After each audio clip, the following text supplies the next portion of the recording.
Rescued bear thinks she's human. You won't believe what she does on the couch. The amber glow of evening light filtered through the towering pines surrounding Wildwood Haven, casting long shadows across the modest cabin that had become home to an extraordinary family. Sarah Morgan stood at the kitchen window, her weathered hands wrapped around a steaming mug of coffee, watching as the forest gradually surrendered to twilight. In just a few minutes, it would be 7 o'clock, and like clockwork, Bella would begin her ritual. The sound of heavy paws padding across the wooden deck announced her arrival before Sarah could even turn around. Through the glass door, a massive brown bear peered inside with intelligent dark eyes, her scarred left ear twitching with anticipation. This was Bella's time, and she knew it as surely as she knew the scent of salmon in the stream or the approaching change of seasons. "Tom," Sarah called softly to her husband, who was already settling into his favorite armchair with the remote control in hand. "Are girls ready for her show?" Tom chuckled, a sound that had become increasingly frequent since Bella had entered their lives 2 years ago. The graying wildlife rehabilitation specialist had worked with countless animals throughout his career, but none had challenged his understanding of the boundary between wild and domestic quite like Bella. He pressed the button to unlock the electronic door system they had installed specifically for their unusual housemate. Bella entered with the dignity of a queen claiming her throne. At 450 pounds of muscle and fur, she moved with surprising grace across the hardwood floor, her claws clicking rhythmically as she approached her designated spot on the oversized leather sofa. The furniture had been reinforced specifically to accommodate her weight, though Bella seemed to understand the need for gentleness as she carefully positioned herself between Sarah and Tom's usual seats. The routine was sacred and unchanging. Tom would flip through channels until they found something that captured Bella's attention, which invariably meant programming featuring other bears, big cats, or wildlife documentaries. Tonight, a special about grizzly bears in Alaska filled the screen, and Bella's ears perked forward with unmistakable interest. She settled more deeply into the cushions, her massive head resting on the armrest as she watched her wild cousins navigate the challenges of survival in their natural habitat. Sarah couldn't help but marvel at the surreal normalcy of the scene. Here was a fully grown brown bear, a creature that should have been roaming hundreds of miles of wilderness territory, contentedly watching television like any suburban family pet. Yet Bella was far from a pet, and the circumstances that had brought her here were anything but ordinary. The memory of that terrible day 2 years ago remained vivid in Sarah's mind. The forest fire had raged for weeks, consuming thousands of acres of pristine Montana wilderness. She and Tom had been working with emergency response teams, searching for injured wildlife in the aftermath of the devastation. The landscape looked like a moonscape, charred and lifeless. When they found Bella, she had been wandering in circles near what remained of a berry patch, her left ear badly burned and a deep gash in her front leg muscle that had become infected. But it was her eyes that haunted Sarah most, empty, lost, searching for something that was no longer there. No cubs were found in the area despite extensive searching, and the behavioral signs were unmistakable. Bella had been a mother, and the fire had taken everything from her. The rehabilitation process had been unlike anything in Sarah's 25 years of wildlife care. Most bears, even those raised in captivity, maintained a fundamental wildness that made human interaction challenging and often dangerous. Bella was different. From the beginning, she seemed to study her caregivers with an intelligence that went beyond mere survival instinct. Within weeks, she had learned to operate the simple latch on her enclosure gate. Within months, she had figured out how to turn light switches on and off with her claws. But it was her emotional intelligence that truly set her apart. Sarah would never forget the evening she had broken down crying after receiving news of her father's death. She had been sitting alone in Bella's enclosure, thinking the bear was asleep in her den, when she felt a massive presence beside her. Bella had approached silently and lowered her great head onto Sarah's lap, remaining perfectly still as tears soaked into her thick fur. No training could have taught such sensitivity, such an understanding of human grief. The outdoor enclosure they had built for Bella was a masterpiece of wildlife rehabilitation design. 500 square meters of natural habitat included a flowing stream, mature trees for climbing, multiple den sites, and enrichment activities designed to stimulate natural behaviors. Every expert who visited praised the facility's design and the obvious care that had gone into creating a space that honored Bella's wild nature while ensuring her safety and well-being. Yet Bella had chosen differently. On that first cold night when she had quietly entered the cabin and claimed her spot on the sofa, she had made a decision that challenged every assumption about wildlife rehabilitation. She hadn't rejected her wild nature entirely. She still spent most of her days in the outdoor enclosure, foraging, swimming, and engaging in natural bear behaviors. But she had also claimed a place in the human world, creating her own unique existence that bridged both realms. The evening routine had evolved organically. Bella would spend her days outside, but as 7 o'clock approached, she would position herself at the cabin door with the patience of someone who understood schedules and expectations. Once inside, she would settle onto the sofa with obvious contentment, paying particular attention to any programming that featured her fellow predators. She seemed especially fascinated by big cats, often tilting her head when tigers or lions appeared on screen as if recognizing some kinship across species lines. Tom often joked that Bella had better taste in television than most humans, showing clear preferences for nature documentaries over drama or comedy. She would become restless during commercials and seemed to actively dislike loud action movies, often rising from the sofa and padding back outside if the programming didn't meet her standards. This unusual living arrangement had remained their secret for the better part of 2 years. Wildwood Haven was remote enough that casual visitors were rare, and the few wildlife professionals who had occasion to visit were understanding of the unique circumstances that had led to Bella's hybrid lifestyle. Sarah and Tom had documented everything meticulously, knowing that their unconventional approach to Bella's care might one day be questioned. That day came sooner than they had hoped. Jane Foster arrived on a crisp autumn morning, her official Department of Wildlife Protection vehicle kicking up dust clouds as it navigated the winding dirt road to Wildwood Haven. She was younger than Sarah had expected, perhaps 30, with the kind of rigid posture and serious expression that suggested someone who took regulations very seriously indeed. "I'm here about the brown bear," Jane announced without preamble, her credentials already in hand. "We received a complaint from the Montana Wildlife Preservation Alliance. They claim you're keeping a wild bear as a house pet." Sarah felt her stomach drop. The Montana Wildlife Preservation Alliance was known for their radical approach to conservation, often advocating for zero human contact policies that many professionals considered extreme. If they had gotten involved, this was more serious than a routine inspection. "Bella isn't a pet," Sarah replied, carefully leading Jane toward the outdoor enclosure. "She's a rehabilitation case with special circumstances.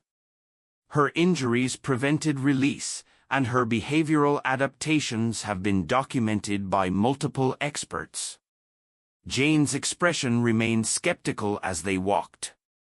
I've read the preliminary reports, severe burns, muscle damage, presumed cub loss. But that doesn't explain why a wild bear is allegedly living inside your home. The tour of Bella's outdoor habitat seemed to soften Jane's stance somewhat. The enclosure was clearly the work of professionals who understood bear behavior and needs. The stream provided fresh water and fishing opportunities. The varied terrain allowed for natural movement patterns, and the multiple shelter options gave Bella choices about where and how to rest. Enrichment activities were rotated regularly to prevent boredom, and the entire space was designed to encourage natural behaviors while ensuring safety. "This is impressive," Jane admitted, making notes on her clipboard. "The design meets or exceeds all standards for permanent wildlife care facilities, but I still need to observe the bear's behavior directly." As if summoned by their conversation, Bella emerged from a grove of aspen trees near the stream. She moved with the confident gait of an animal comfortable in her territory, pausing to investigate a new scent before continuing toward the fence line where the humans stood. Her approach was neither aggressive nor submissive, but rather curious and self-assured. "She's magnificent," Jane breathed, her professional composure cracking slightly at the sight of Bella's impressive size and obvious health. "How much does she weigh?" 450 pounds at last check, Tom replied. "Actually, she's gained weight since her rescue, which indicates good health and reduced stress. Her coat condition is excellent, and she shows no signs of the stereotypic behaviors often seen in captive bears." Bella reached the fence and stood on her hind legs, bringing her massive head level with the humans on the other side. She studied Jane with obvious interest, her dark eyes intelligent and alert. After a moment, she dropped back to all fours and continued along the fence line, neither seeking attention nor avoiding the strangers. Her behavior seemed normal, Jane observed, but "I need to see this alleged indoor activity for myself." Sarah and Tom exchanged glances. There was no avoiding it now. They would have to reveal the full extent of Bella's unusual lifestyle and hope that Jane would understand the complex circumstances that had led to this arrangement. As evening approached and 7 o'clock drew near, the three humans positioned themselves where they could observe Bella's routine without interfering. Like clockwork, the massive bear made her way to the cabin door and settled into her waiting position. Her body language was relaxed but expectant, like a commuter waiting for a familiar train. "This is unprecedented," Jane murmured, watching Bella's patient vigil. "She's clearly operating on a learned schedule."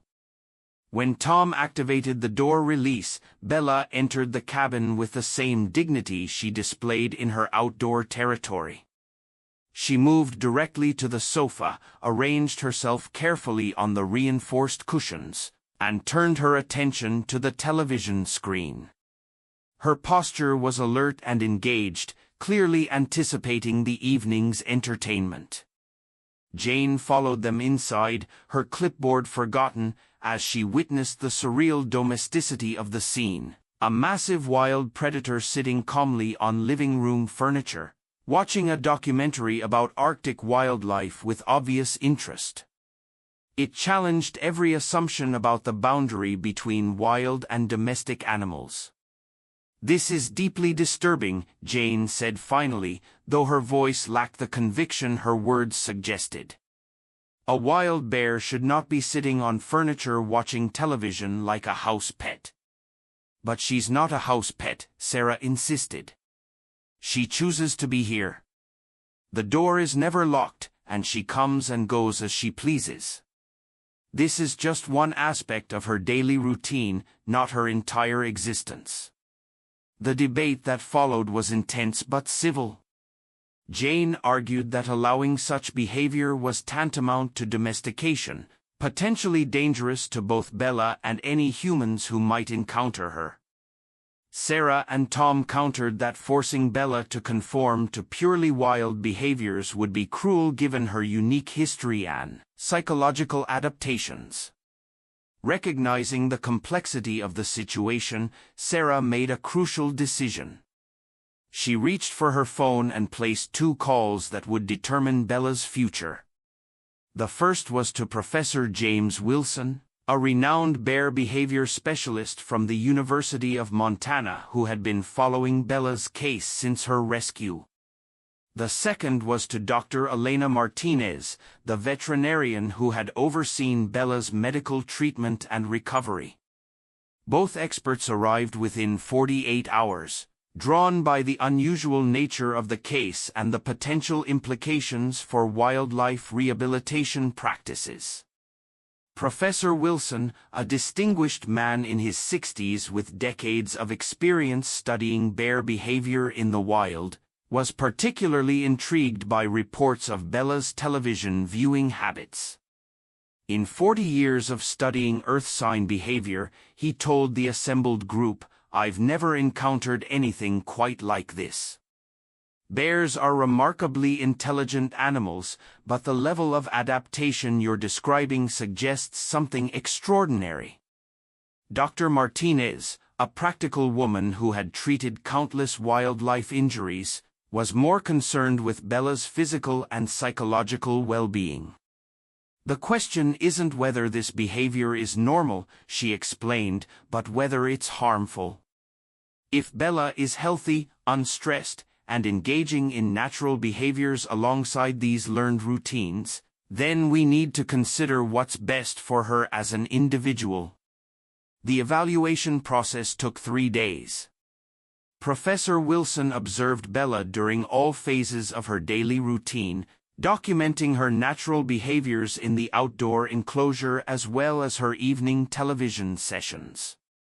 He noted that she maintained typical bear activities, foraging, swimming, denning, and territorial marking, while also displaying learned behaviors that indicated remarkable cognitive flexibility.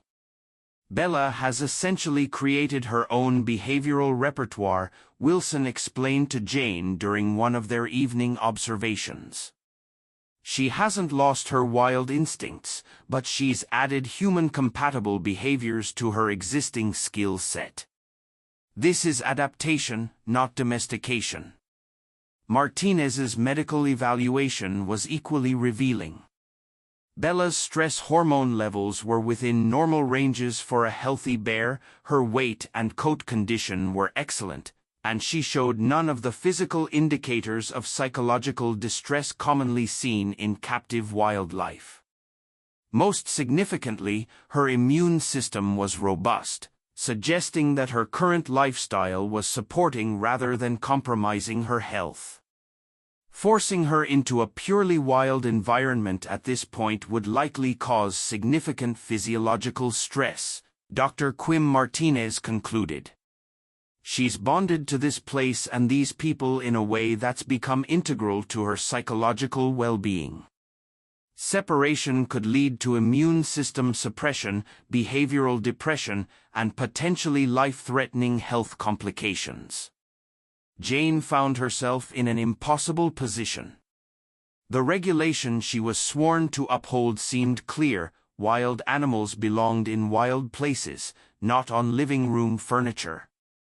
Yet the expert testimony painted a picture of an animal who had transcended traditional categories, creating her own unique existence that defied simple classification. The pressure intensified when representatives from the Montana Wildlife Preservation Alliance arrived unannounced, accompanied by a local television news crew. The radical conservation group had decided to make Bella's case a public issue, arguing that allowing such domestication set a dangerous precedent that could encourage others to keep wild animals as pets. "This bear has been turned into a circus act," declared Marcus Thompson, the Alliance's regional director, as cameras rolled. Every day she remains in this unnatural situation, she loses more of her wild nature.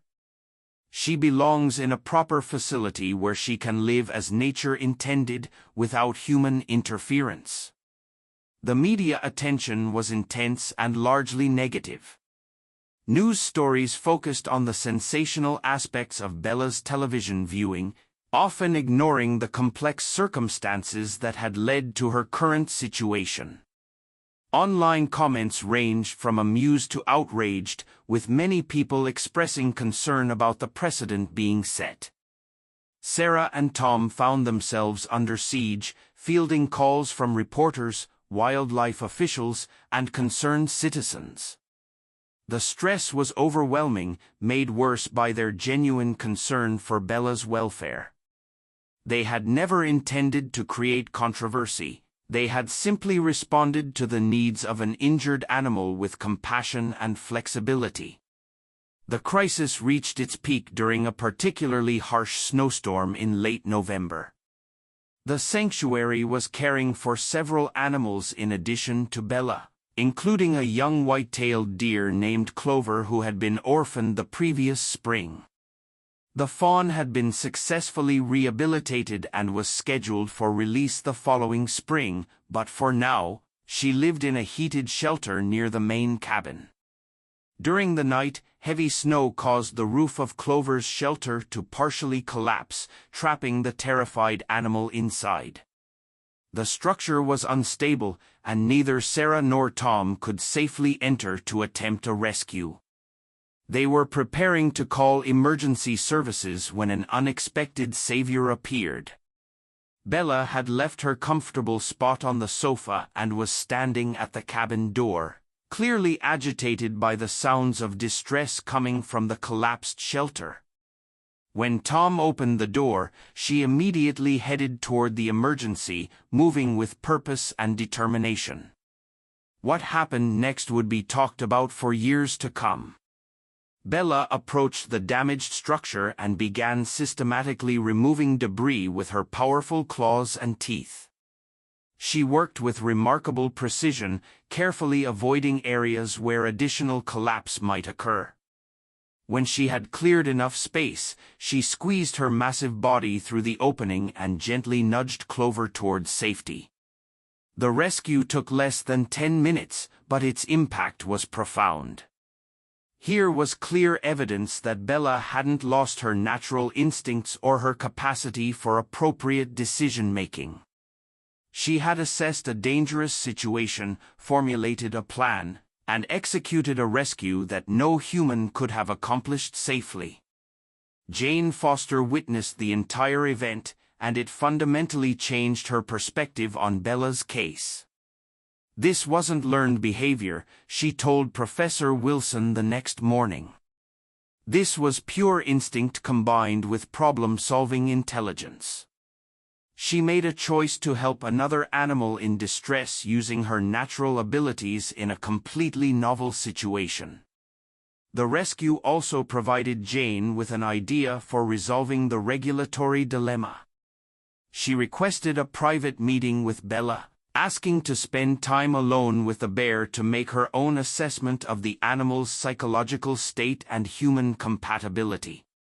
On a quiet afternoon, Jane sat alone on the sofa where Bella usually claimed her evening spot. She brought no equipment, made no demands, and offered no food rewards.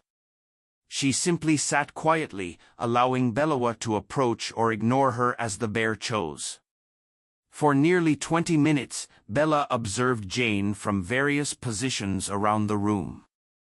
She investigated the stranger's scent, studied her posture and body language, and seemed to be making some kind of assessment. Finally, she approached the sofa and carefully settled beside Jane, not touching but close enough that the ranger could feel the warmth radiating from her massive body. Then Bella did something that convinced Jane of her remarkable intelligence. She looked directly at the television screen and made a soft chuffing sound, the same vocalization she used to request that the television be turned on during her regular evening routine. She was communicating her expectations to a stranger, demonstrating both her understanding of the environment and her confidence in her ability to make her needs known. Jane reached for the remote and turned on the television, finding a nature documentary about Siberian tigers. Bella settled more comfortably on the sofa, her attention focused on the screen as the big cat stalked through snowy forests. For the next hour, Jane sat beside a wild brown bear, both of them watching television in companionable silence. "This is unprecedented," Jane reported to her supervisors the following day. Bella demonstrates clear agency in her choices, maintains her natural instincts while adapting to human environments, and shows no signs of the dependency or behavioral problems typically associated with inappropriate wildlife captivity. This is not a case of domestication but rather a successful adaptation to unique circumstances. Her official recommendation was groundbreaking. Rather than ordering Bella's removal, Jane proposed a special permit that would allow her to remain at Wildwood Haven under strict conditions. Regular health and behavioral assessments would be required, along with detailed documentation of her activities and any changes in her condition. Most importantly, Sarah and Tom would be required to develop an educational program that would use Bella's story to illustrate both the exceptional nature of her case and the reasons why wild animals should not be kept as pets. The decision faced significant opposition from the Montana Wildlife Preservation Alliance, but the expert testimony and documentation of Bella's unique circumstances proved compelling. The permit was approved with the understanding that this was an exceptional case that should not be seen as a precedent for keeping wild animals in domestic settings. Sarah and Tom were overwhelmed with relief and gratitude.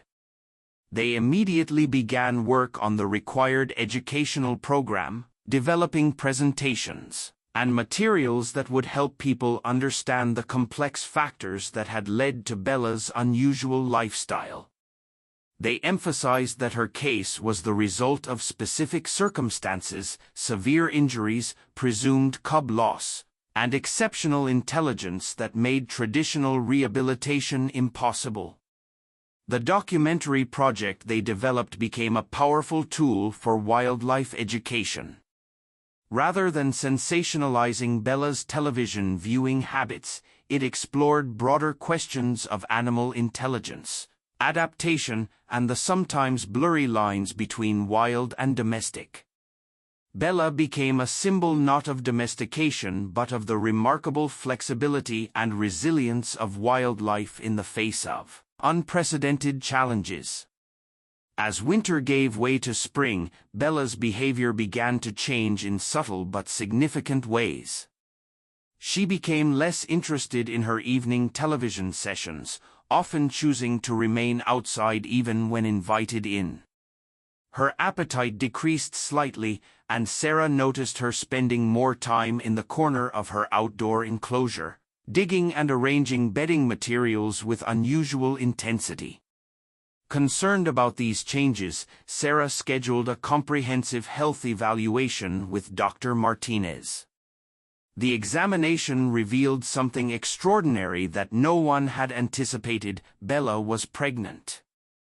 The veterinarian explained that female bears can delay embryo development for months, allowing them to time birth for optimal conditions. Bella had apparently felt secure enough in her current environment to allow the pregnancy to proceed. "This changes everything," Dr. Martinez explained to the stunned couple. "Bella isn't just adapting to her circumstances anymore, she's choosing to reproduce here, which indicates the deepest possible level of comfort and security. This is her home now in every sense of the word." The pregnancy progressed normally through the spring months. Bella continued her daily routines but with obvious modifications. She spent more time resting, showed less interest in television, and began preparing a den site in the firewood shed adjacent to the cabin. Her choice of location was significant, not in the deep forest or even in her outdoor enclosure, but in a space that bridged the human and natural worlds. On a warm morning in early June, Sarah was awakened by soft sounds coming from the direction of the firewood shed. She found Bella in the early stages of labor, having arranged a comfortable nest among the split logs and dried grass.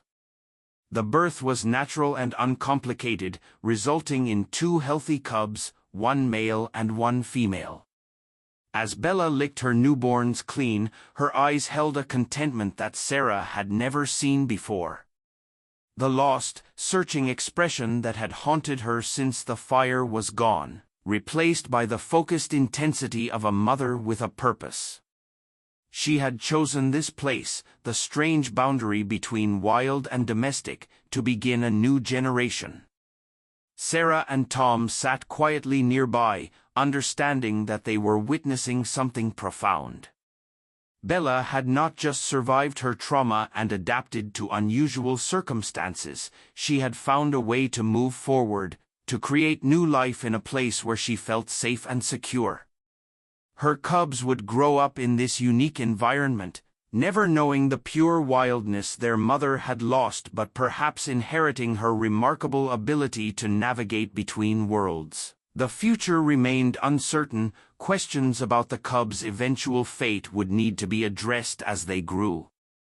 But for now, in the quiet of the early morning, there was only the sound of new life beginning in the sight of a remarkable bear who had chosen to trust humans with her most precious gift. Bella's story had become something larger than anyone had imagined, not just a tale of rehabilitation and adaptation but a meditation on the evolving relationship between humans and wildlife in a changing world. She had shown that the boundaries between wild and domestic were not as fixed as people believed, and that sometimes the most profound acts of conservation came not from preserving separation but from honoring the choices of individual animals to create their own unique existence. As the cubs nursed and Bella watched over them with fierce maternal devotion, Sarah realized that Wildwood Haven had become something unprecedented. Not just a sanctuary for injured wildlife but a place where new forms of human-animal relationships could emerge and flourish. Bella had chosen this life, and in doing so, she had opened a window into possibilities that no one had previously imagined.